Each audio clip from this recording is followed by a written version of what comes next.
Hey guys, Paul Eisel, the virtual investor, and today I'm going to get into 5 really good markets that would be great to invest in for the rest of 2021 into 2022. All right, before I dive into it, make sure you guys click on the subscribe button, hit the like button, and click on the bell icon so you can get notified whenever we have new videos coming. All right, so I'm going to do a quick screen share here.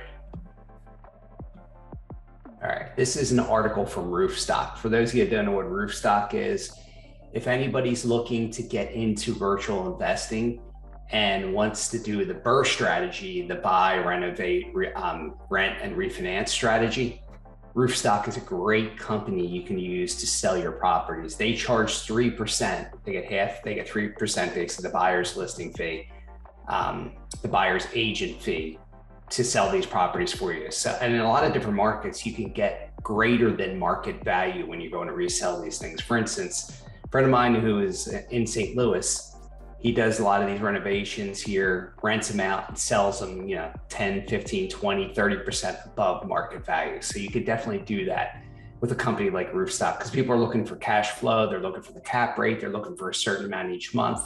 And so they're willing to overpay to have everything set up for them where it's nice and simple. All right, so let's go over their top 10 markets over the past 18 months. And then I'm gonna hit my top 5 basically out of this. All right, so their number 1 is Vegas. And I personally would steer clear of Vegas, but I get why it's number 1 because of the growth they've had here. And the rent growth has been tremendous recently. And a lot of this just has to do with a lot of people moving out of California and going to Nevada, going from a high tax state to a lower tax state. But you will see this eventually slow, but over the next year or two, probably still gonna be good to invest in Vegas. But remember, Vegas is a market that tends to get slammed when a real estate market turns. So that's something to think about. Orlando, number 2. Orlando is always a good market. Kind of no matter what, it does get hit harder, obviously, just like Vegas, not as bad when the markets turn, when real estate markets turn, when the economy turns. Something to think about there. Atlanta, always a good market to be in, but it's becoming, I feel, it's becoming a little bit overpriced. So you're gonna have to go out in the suburbs of Atlanta, go out to Macon, Georgia, where you could really get some good cash flow properties out there. Charlotte is a great market. It's been a great market and growing since the 1980s. So one I would definitely recommend, and areas, within an hour or two outside of Charlotte, like Kannapolis is a great area, Gastonia, great areas to do fix and flips in, and to do buy and holds in, and to do owner financing in as well.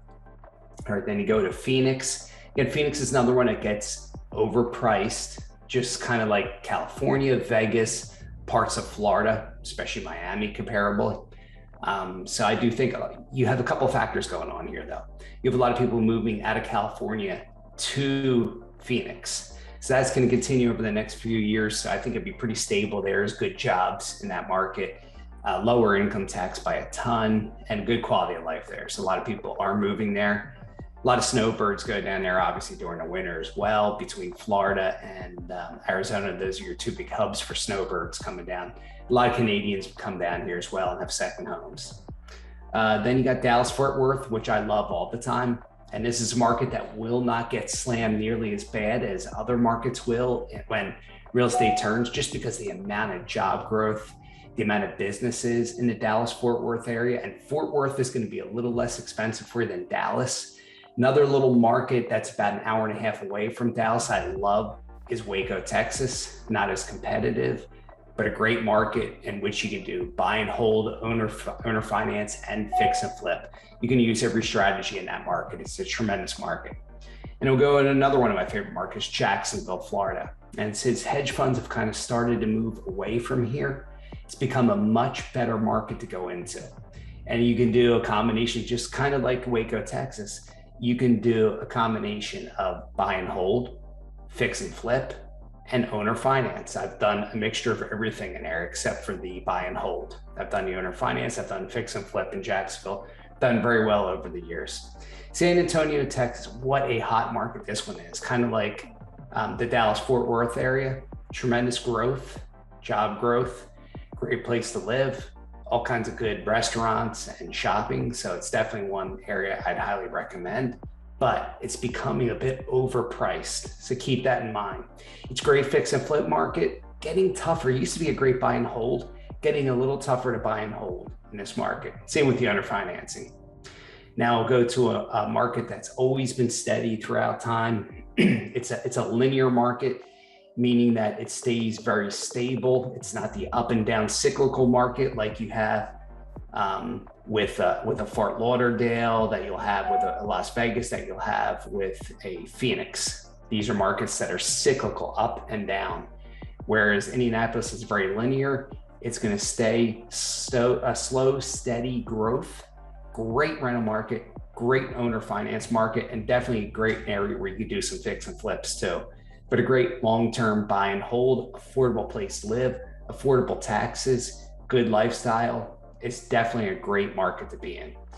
And they have number 10, Fort Lauderdale. And I've seen that it's great for rentals. You can do well with the rental market there. You can do tremendous with the fix and flip as well.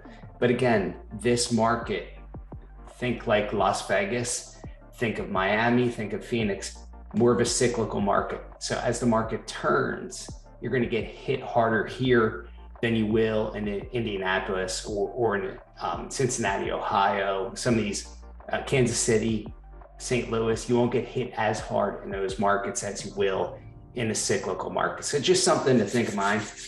My 5 personal favorite markets, you got Indianapolis, which has had 12.8% growth over the past year, price increase that is, and 4.1% increase in rent values. That's huge. Then you got Raleigh, North Carolina. One of the reasons I like it, because I think it's a great long-term, think buy, hold 5 to 10 years. It's the new Silicon Valley of the East, Southeast area. And it's got tremendous growth going on there. A lot of millennials moving there for jobs. So it's going to have good growth over the years, good rental income, and just think of appreciation where you'll be able to sell this property, hopefully 5-10 years down the road, and make a nice little profit if you choose to sell it. Another one is Nashville, Tennessee. Again, it's growing tremendously. A lot of job growth in there. Another zero income tax states. One of the things you'll see, the growth where people are moving, all zero income tax states. They have one thing in common, right? Nobody's moving to the Northeast. Jobs are fleeing the Northeast. They're going to zero income tax and lower cost of living areas. Another one, obviously Dallas Fort Worth. I like them a lot. You can put Waco in with that as well. And Jacksonville, Florida. Those are probably 5 of my favorite markets, I think, going into 2022. And hopefully this helps you guys. Hopefully you got something good from this. Again, this is Roofstock's article that's out here. This is from June. I just pulled this one up here. It's great base to go off of, and it has 18 months worth of history. So that's very, very good. But remember, it's going to change. Things are shifting. Look at numbers, look at demographics, because it's going to change even a little bit more going into 2022. But I think it'd be fairly safe in some of these linear markets and some of the markets I talked about. Hopefully you guys got a lot out of this, and we will catch you on the next video.